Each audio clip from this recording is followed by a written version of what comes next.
Hi ma'am, ahan mamakta da kanglei mukbang channel na ma'am taram nongchari ma'am ngasi video anau pudon lakchare ngasi video si ma'am tharoi thongbaa chabiro haibaduni ko tharoi thongbaa chabiro hai adu tharoi thongbaa se sumba chabu jitati am nuai tabane ba hande macha musu dum chuppa lebido haina deba ko adu erga su aigi subscriber viewers singi khallaga tharoi thongbaa se pudon lakchare adu tharoi thongbaa tati chabu nuai tamne na ina yen ngaubum so yen ga soibum ngaubum so pure daidi si soibum ga kanoga Eronbaa musu lere ado khamen ko na khra lere napak pi khra lere and thabi lere mote ko khra lere ado si mathen jinga si en pujari se ado mayam video se anobu yeng boiraga ti like share subscribe amdang tawsimbiro mo sungsoi soidana ado mayam mamangi video da ado mayam hara hara phadana yengna bigeng bigi ye gi video singu chabe do khara di kana tawgi hoi ado kitang nuai hana view do haraga di kitang di mu yeng kitang nuai khale andi view do ado mayam ado gi damakta mayam hana thagat chari ado mayam si video no pujari ba video se ngasi muloina chaba ngambra yengjage ado ngamaga di mayam subscribe soidan tawsinbiramo ando di mayam chana ba haujarage hajik chaja hajik tawjari ba video si jo mayam hara hara yengbiyo ado mayam hauna ba tawrage ado tharoi thongbaa haraga tharoi je aigidi mayam thongnari ba dumaina di adumakti na te bako aigidi kano oidoine Tharoi Arekpi haiba ko khoi lon akhoi gi khangna ba lon da adu mayam ju kari hain khangungde ando alu ga thongna bane mayam na thongnari se aduga adudi aigidi nate aigidi besonga taraga kaikeno machan kha adum hapa kholaga taraga lek poi kari boy taraga adum mahau ama yam khenai ba thongbaga sigadi sina adum khara mo top pa mahau ma hai tare akhangwa dum khara yarawngani ba ko adu khangdabana yam boy doine adu khangbana adum khangbusu dum yengbiro khangdaba singna kamai thonguno haina hangninga ga su dum comment haro haibe charakpo dum hai hajarake ado thongbade na thongjabane ado mayam chana ba horase yam kuina ngangbase ki mathausu tade ado chaparom da lakcharage hausulase ana ba haujarage si se pam chana thamge ai mina la da tawnai ga na dum tawwi wa na te ko ado ai gi se machan ji yaman ba sita thambadu kona roi ma dei tengkot am changani adu gi aina la da tawjarak pane adu gi maham kana tawbino thabi se chana ado hauna ba tawrage ahan bai first bite se tharoi da di phajara ro do kari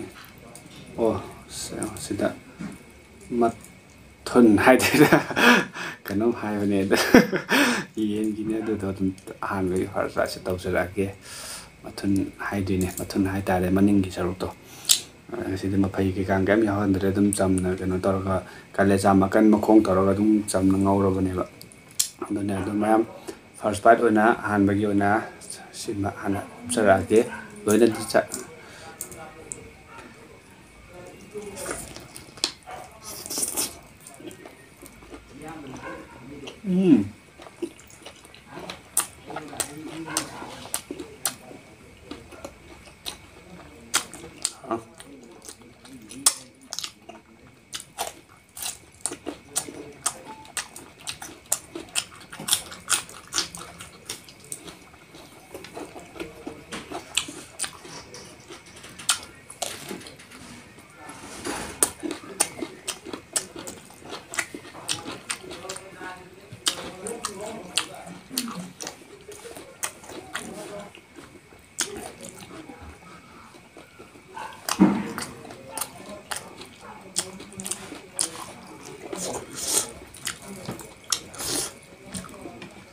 Eronbaa si Eronbaa chaning Soibum Eronbaa Tharoi chadni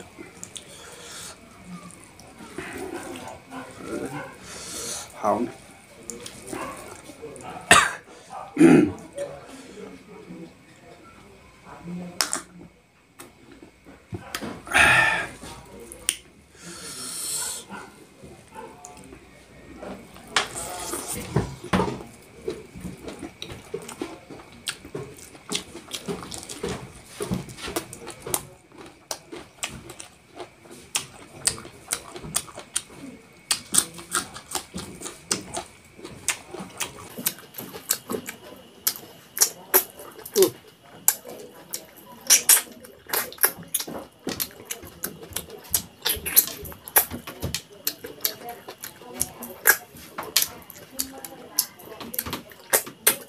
Tharoi khra kope.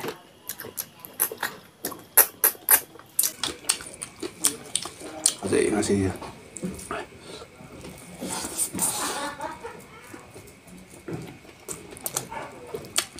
Kaleja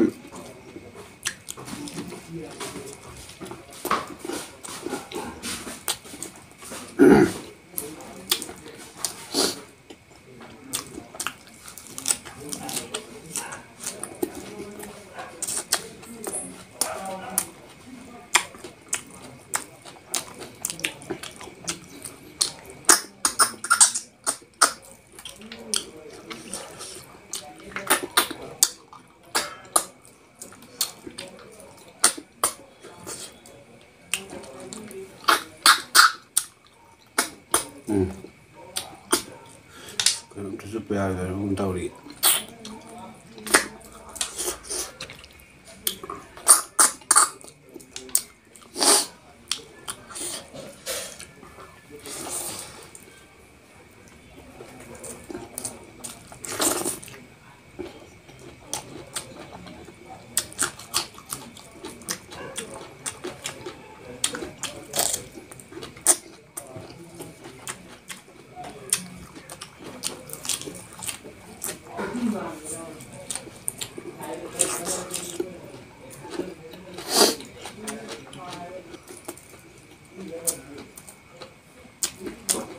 makan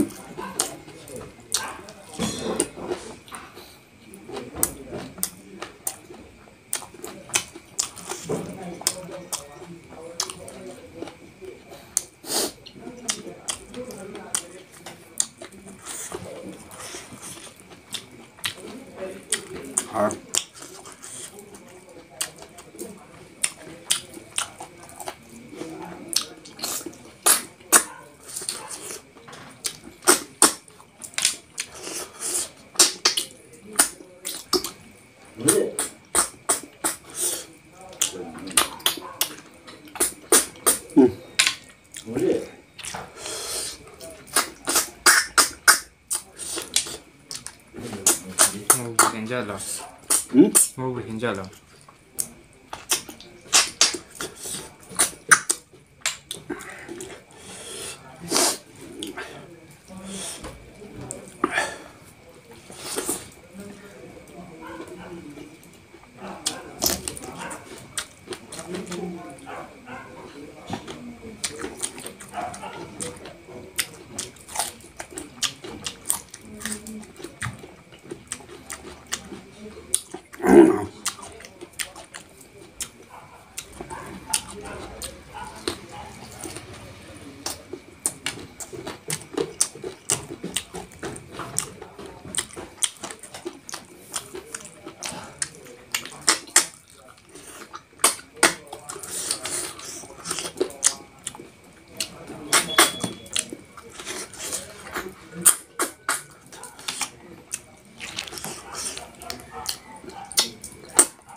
Tharoi Thongbaa hảo á.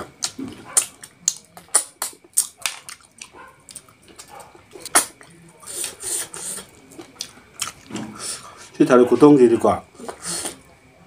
Phải là gàn tan phấm mà cả. Gàn tan ra được Tharoi của Thong này mà.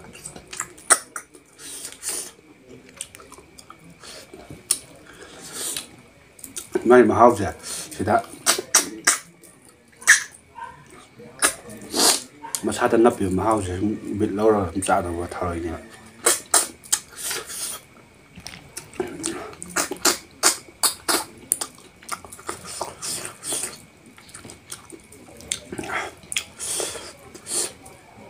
Mane sahara ning aside.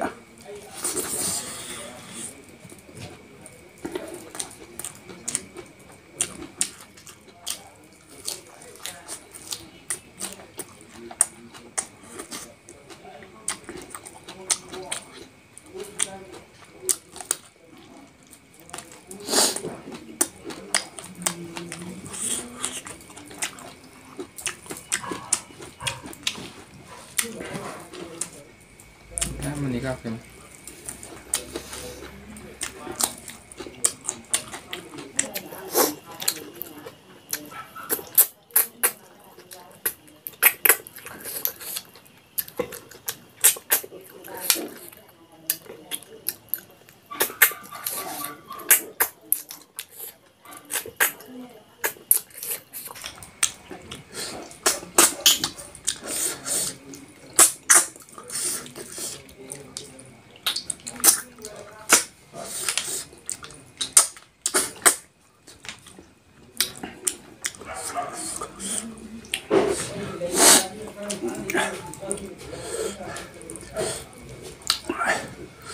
Mà không tàu ra.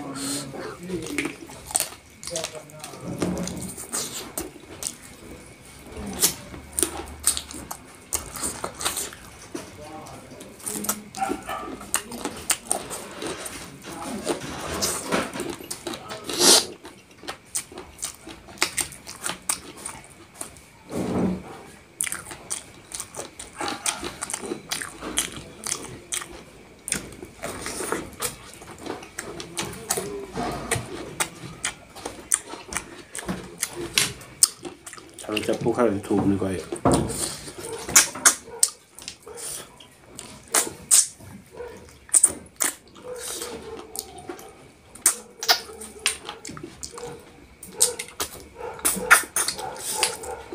Bác ôi năm ấy, thả rồi.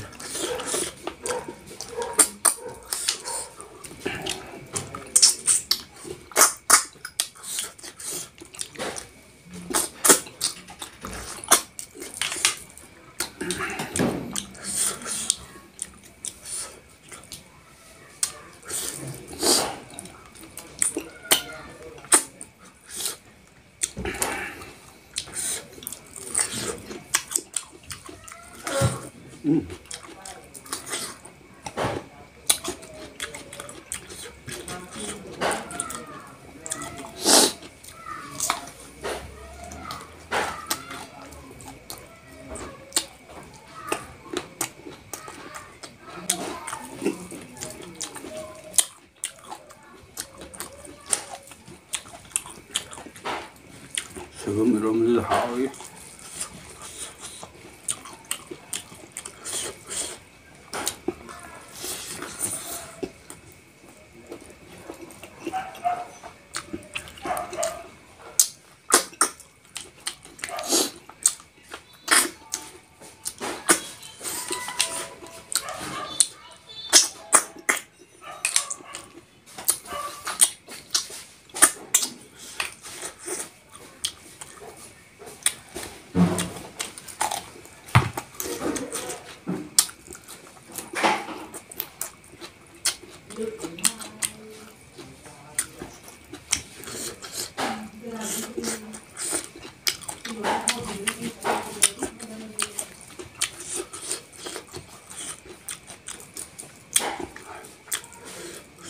Bis fazaba ne.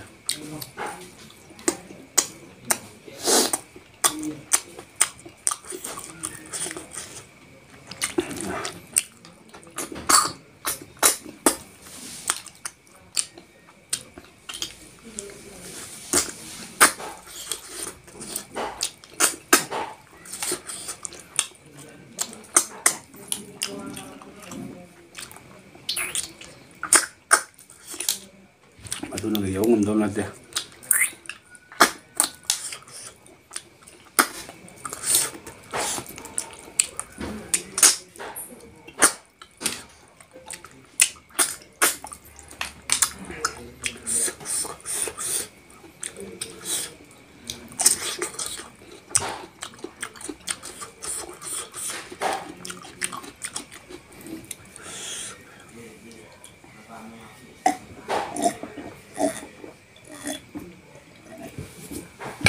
isin ka hero.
Kanglei thôi kìa.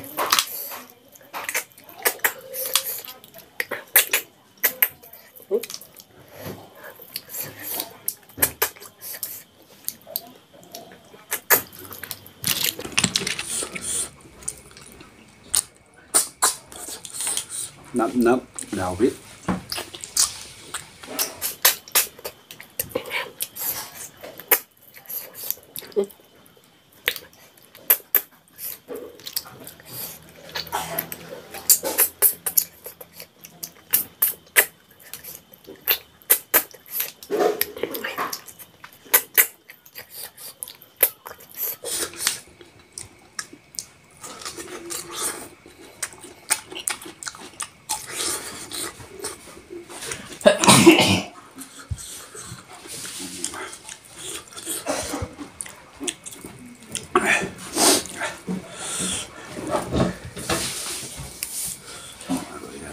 Okay.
ꯃꯌꯥꯝ ꯆꯥꯕꯁꯦ ꯑꯗꯨꯗꯤ ꯂꯣꯏꯁꯤꯜꯂꯦ ꯁꯤꯒꯤ ꯑꯔꯩꯕ ꯈꯩꯗꯤ ꯑꯗꯣ ꯊꯔꯣꯏꯗꯨꯗꯤ ꯑꯍꯥꯟꯕꯗꯁꯨ ꯃꯌꯥꯝ ꯄꯨꯊꯣꯛꯑ ꯊꯝꯃꯦ ꯑꯗꯣ ꯁꯤꯒꯤꯁꯦ ꯑꯦꯛꯁꯇ꯭ꯔꯥ ꯑꯩꯅ ꯀꯩꯅꯣ ꯇꯧꯕꯅꯦ ꯑꯗꯣ ꯊꯔꯣꯏꯁꯦ ꯈꯔꯒ ꯀꯨꯞꯄꯒ ꯑꯗꯩ ꯁꯤ ꯆꯥ ꯂꯩꯔꯒꯗꯤ ꯚꯤꯗꯤꯑꯣꯁꯦ ꯌꯥꯝ ꯁꯥꯡꯈ꯭ꯔꯅꯤꯕ ꯑꯗꯨꯅ ꯁꯤꯃꯗꯤ ꯑꯩ ꯂꯦꯝꯍꯟꯖꯔꯦ ꯃꯌꯥꯝ ꯋꯥꯔꯧꯕꯤꯅꯣ ꯑꯗꯣ ꯃꯌꯥꯝ ꯚꯤꯗꯤꯑꯣꯁꯦ ꯅꯨꯡꯉꯥꯏꯕꯤꯔꯒꯗꯤ ꯃꯌꯥꯝ ꯂꯥꯏꯛ ꯁꯤꯌꯔ ꯁꯕꯁꯀ꯭ꯔꯥꯏꯕ ꯇꯧꯕ ꯀꯥꯎꯕꯤꯔꯝꯒꯅꯣ ꯃꯊꯪꯒꯤ ꯚꯤꯗꯤꯑꯣꯗ ꯑꯃꯨꯛ ꯃꯌꯥꯝ ꯎꯅꯔꯁꯦ ꯑꯗꯣ ꯃꯌꯥꯝ ꯉꯁꯤꯒꯤ ꯑꯣꯏꯅꯗꯤ ꯀꯥꯏꯅꯔꯁꯦ ꯃꯊꯪ ꯎꯅꯔꯁꯦ ꯕꯥꯏ